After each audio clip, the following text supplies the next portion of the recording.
بسم الله الرحمن الرحيم. السلام عليكم ورحمة الله وبركاته. وأنا إسلام داود يال كسر هذا يوتيوب كي فضلت أمر كورة جالك سبوا قناة سبسكرايب قري هنك لا من لاقي الناس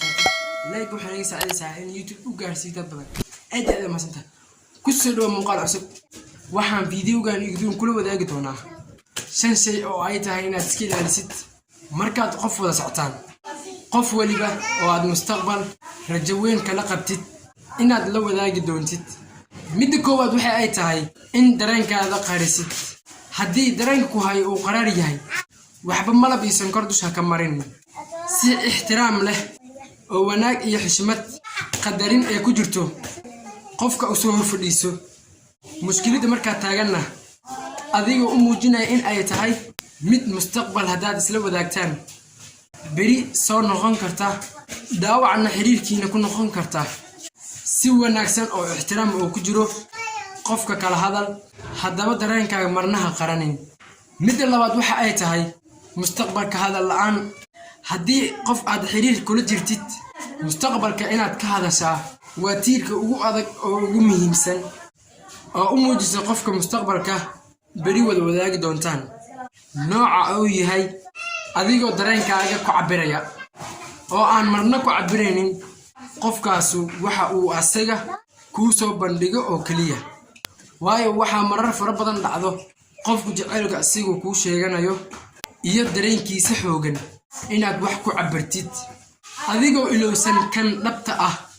ee adigu aad dareemaysid midda saddexaad waxa ay tahay beenta waa tiirka ugu jilicsan ee qof uu cuskado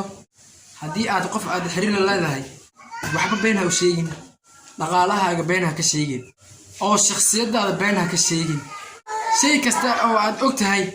bari inaynan ku cuntami doonin maanta ka hadal waxba ha qarin midda afaraad waxa ay tahay inaad qofka hadalka ku caburisid oo ah marka uu qofka damco inuu boontigiisa ku soo bandhigo ama ujeedada uu ugu dan leeyahay oo kala hadlo ha ku caburunin xaaladda ay carrada taagan tahay ama oo muran yimaadana isku day inaad qofka dhageysatid waayo adiga waxaad jeceshahay in lagu dhageysto boonti kasta ama qodob kasta